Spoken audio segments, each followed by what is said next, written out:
Everyone tells you that focusing on yourself is selfish, that turning your attention inward, even for a little while, is a kind of abandonment of everyone who needs you. So you don't. You keep your eyes on the room, on the faces, on the small shifts in other people's moods that tell you when to move and when to stay still. And you've done it so long that you'd probably struggle to describe your own inner weather if someone asked, because your attention has been pointed away from you for as long as you can remember. Carl Jung noticed something strange about people like this. When they finally stopped, when they finally turned that constant outward gaze around and looked at themselves for the first time in years, something happened that none of them expected, and almost none of them were warned about.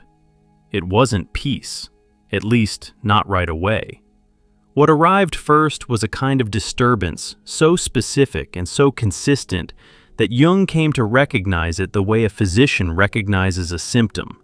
He saw it again and again in the people who came to him, not the ones in obvious crisis, but the ones who had quietly, finally, done the one thing they'd spent their whole lives avoiding. They turned toward themselves, and in doing so, they set off a chain reaction inside the psyche that changed everything about how they lived, who they kept close, and what they were willing to tolerate. Today I want to walk you through what actually happens when you finally focus on yourself, why it feels so wrong at first, what Jung discovered about the energy you've been spending on everyone but you, where it goes when you call it back, and why the discomfort you feel in the beginning is the surest sign you finally started living from the inside out instead of the outside in. To understand any of this, you have to understand where your attention has been all this time. Because most people assume attention is neutral, that it just lands wherever life puts it. Jung understood it differently. He saw attention as a form of energy, a current running through you, and he noticed that in most people, that current only flows in one direction, outward, toward others, toward tasks, roles, expectations, the endless work of managing how you're perceived and whether the people around you are okay. For a lot of people, this started early. You learned as a child that safety came from reading the room. Maybe you had a parent whose mood could turn without warning, and you became an expert in the micro signals, the tightening around the eyes, the particular quality of a silence. Maybe love in your house was conditional, and you figured out that the fastest way to earn it was to become useful, attuned, easy. So your attention learned its permanent direction before you were old enough to question it. It pointed out, at them, at the world, and it stayed there. By the time you're an adult, this doesn't feel like a strategy anymore. It feels like your personality. You're the responsible one, the perceptive one, the person everyone leans on. You notice when a friend's text has an off tone. You track the emotional temperature of every gathering. You've become so fluent in other people's needs that you can meet them before they're even spoken. And underneath all of it, quietly, your own inner life has gone unwatched, like a house where every light is left on for the guests while the owner sits in the dark. Jung called the energy behind all of this libido, though he didn't mean it the way most people use the word now. He meant psychic energy, the raw life force that flows through the psyche and gets invested in whatever we point it toward. And what he saw in people who lived entirely outward was that they'd invested nearly all of theirs in the external world, in relationships, in caretaking, in the constant performance of being who everyone needed them to be. There was almost nothing left flowing inward, which meant the inner world had gone dim and unfamiliar, a country they hadn't visited in years. This is why so much of the standard advice about self-care fails these people completely. You've probably tried some version of it. Take a bath, book the massage, say no more often, set a boundary. And maybe it helped for an afternoon, but it never touched the actual problem, because the problem was never a lack of pampering. The problem is that your attention itself, the fundamental direction of your energy, has been aimed away from you for so long that turning it around isn't a matter of scheduling a spa day. It's a matter of reversing a current that's been running one way your entire life. And here is where it gets difficult, because that current does not want to reverse. It has momentum. It has decades behind it. When you first try to turn your focus inward, the pull outward reasserts itself almost instantly. You sit down to check in with yourself, and within 30 seconds you're thinking about someone else's problem, someone else's disappointment, someone else's need. Your attention is like a compass needle that has been magnetized to point at other people, and every time you try to swing it toward yourself, it snaps back. Most people give up right there.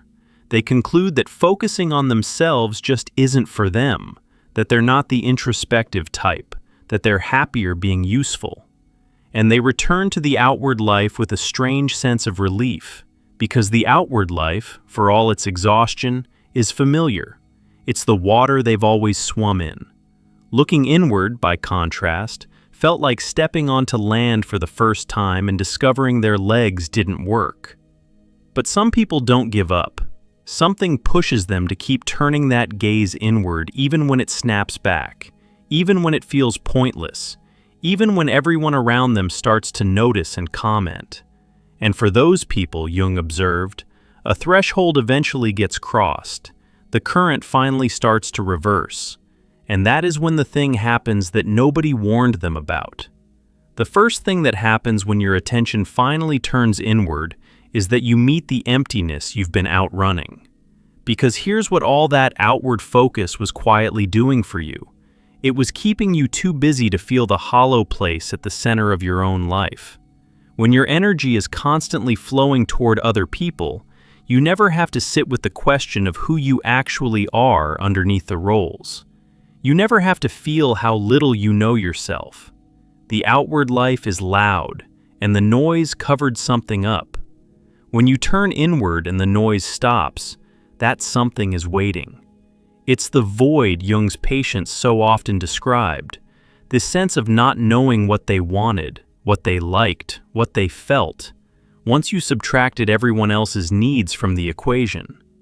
People would sit down to focus on themselves and find to their horror that there didn't seem to be a self there at all, just a kind of echoing space where a person should be. And this terrified them, because it seemed like proof that all their fears were true, that they were empty, that there was nothing to them beyond their usefulness. Jung saw it differently. That emptiness isn't the absence of a self. It's the first honest look at how much of yourself you've been giving away.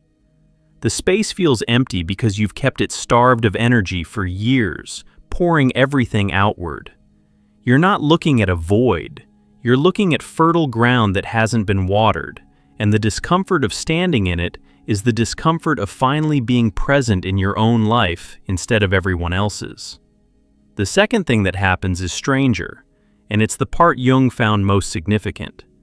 When you stop pouring your psychic energy into other people, you start to see those people more clearly. This is the withdrawal of projection, and it's one of the most important things Jung ever described. Because when your attention is flooding outward, you're not actually seeing the people in your life as they are.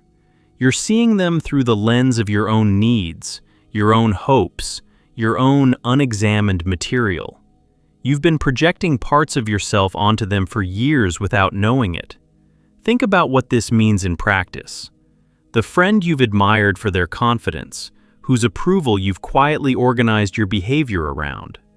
When your energy stops flowing toward them, you might suddenly notice that their confidence is closer to carelessness, that they've been taking far more from the friendship than they've ever given. The partner you've been endlessly accommodating, whose potential you kept nurturing. When you turn inward, you might see with sudden, uncomfortable clarity that you've been in love with who they could become, rather than who they actually are, and that you've been doing all the growing for both of you. This is disorienting in a way that's hard to prepare for. It can feel like the people around you are changing, becoming colder or more selfish or less impressive than they used to be. But they're not changing. You're just seeing them without the glow of your own projected energy lighting them up. The lens is finally clean. And what you see through a clean lens is often not what you were hoping to see, which is exactly why the psyche keeps the lens fogged for so long. Clear sight has consequences. The third thing that happens is that your relationships begin to reorganize themselves, sometimes gently and sometimes violently. Because the moment you redirect your attention inward, you become slightly less available. Not cruel, not withholding, just less endlessly on call. And the people whose connection to you was built on your constant availability feel that shift immediately, often before you've said a single word about it. The system you've been holding up starts to wobble. Some of them will meet you in the new arrangement. They'll adjust, they'll give more. They'll show you that the relationship was always more mutual than you feared. Those are the connections that survive the turn inward, and they usually deepen because they finally have two whole people in them instead of one person and one function. But others will push back hard. They'll tell you that you've changed, that you've become selfish, that you're not yourself anymore. And there's a painful truth buried in that accusation, because they're right that you've changed. What they can't say, and maybe can't even see, is that the version of you they're mourning was a version that existed entirely for them. Before we go further into what this turning inward finally builds toward, I want to name something. If any of this is landing a little too accurately, if you're recognizing your own life in these patterns and feeling that particular mix of relief and unease that comes from being seen, you don't have to make this crossing without a map. We put together a guide called True Self-Discovery, 24 reflection exercises drawn from Jung's work, built for exactly this reversal, the slow turning of your attention back toward the person it left behind. It's meant to steady you while the current changes direction. The link is right below this video, and it'll still be there when you're ready. Because the reversal keeps going, and this is where Jung's observation becomes genuinely radical. Once your energy starts flowing inward with any consistency, the inner world you've neglected for so long begins to wake up. And it doesn't wake up quietly. Jung found that when psychic energy gets withdrawn from the external world and turned inward, the unconscious becomes active, and it starts sending messages. This is why people who finally focus on themselves often report a sudden surge in vivid dreams. Dreams they haven't had in years, dreams with a weight and clarity that feels almost like receiving mail from a part of themselves they'd stopped writing to. Old memories surface without warning. Feelings you filed away decades ago come back with their full charge intact, as if no time has passed at all. It can feel like you're becoming more emotional, more unstable, when what's actually happening is that the inner life you starved is being fed again, and it has a great deal it's been waiting to say. Jung understood this activation as the psyche's attempt to restore balance. For years you lived lopsided, all your energy invested outward, the inner world running on almost nothing. When you finally reverse the flow, the unconscious seizes the opportunity to bring up everything that was pushed down while you were busy tending to everyone else. The grief you never had time to feel, the anger you swallowed to keep the peace, the desires you dismissed as impractical or selfish. All of it comes up, not to torment you, but because you finally created the internal space where it can be heard. And here's the part that reframes the whole experience. All the discomfort I've described, the emptiness, the disorienting clarity about other people, the shaking relationships, the flood from the unconscious, none of it is a sign that focusing on yourself was a mistake. It's the sign that it's working. These are the specific, predictable symptoms of a current reversing after years of running one way. Jung watched enough people go through it to know that the disturbance always comes first, and that the disturbance is the doorway, not the wall. Because on the other side of it, something begins to consolidate. As you keep your attention turned inward, as you learn to tolerate the emptiness long enough for it to fill, as you let the unconscious say what it needs to say, a center starts to form. Jung called the emergence of this center the beginning of individuation, the slow process of becoming a whole and distinct individual rather than a walking response to other people's needs. And the difference this makes is not subtle. It changes the ground you stand on. The person operating from this inner center makes decisions differently. Where before you'd scan the room to figure out what you were supposed to want, now you check inward first, and there's actually something there to check.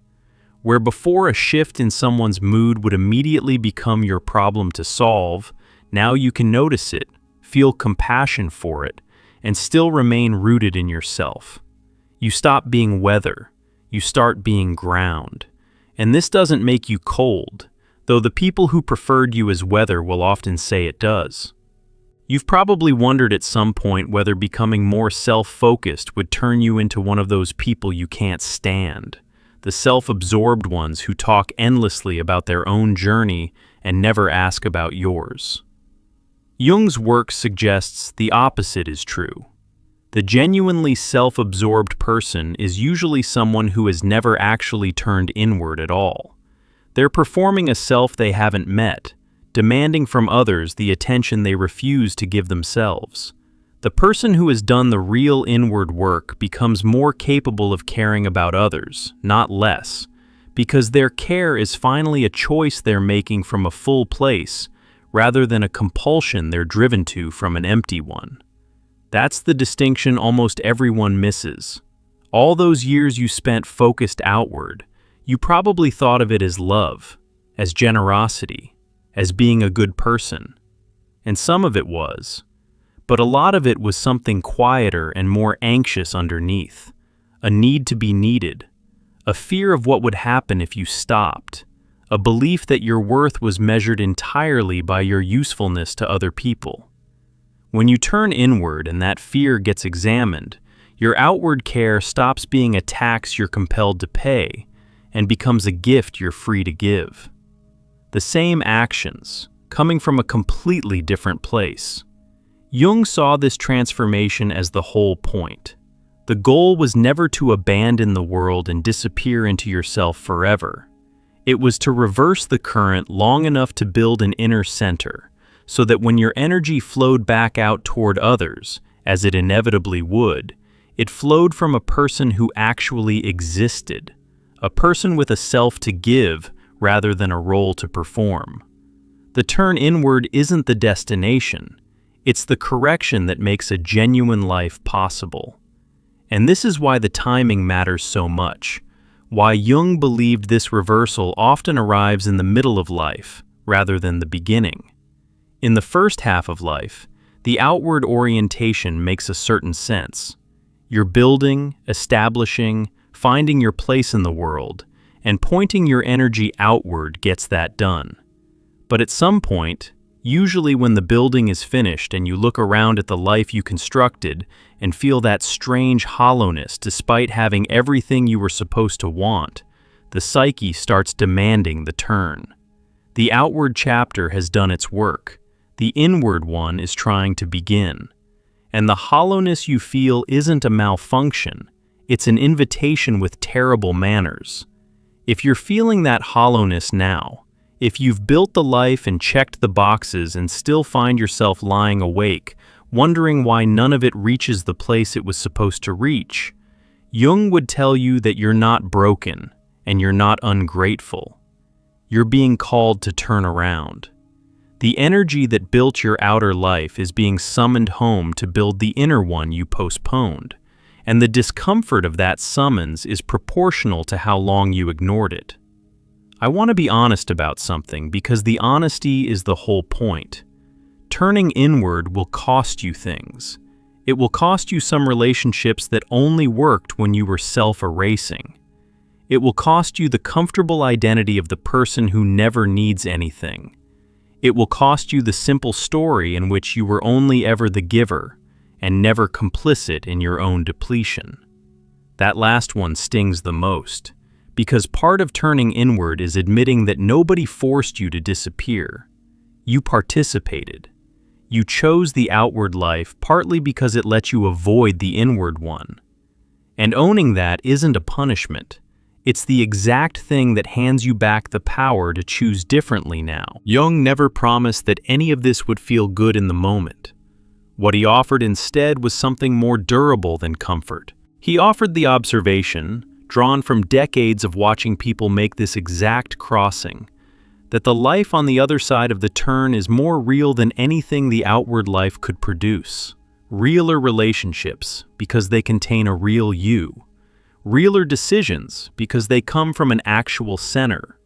A realer sense of being alive, because you're finally living from the inside of your own experience, instead of standing outside it, watching everyone else and calling that a life.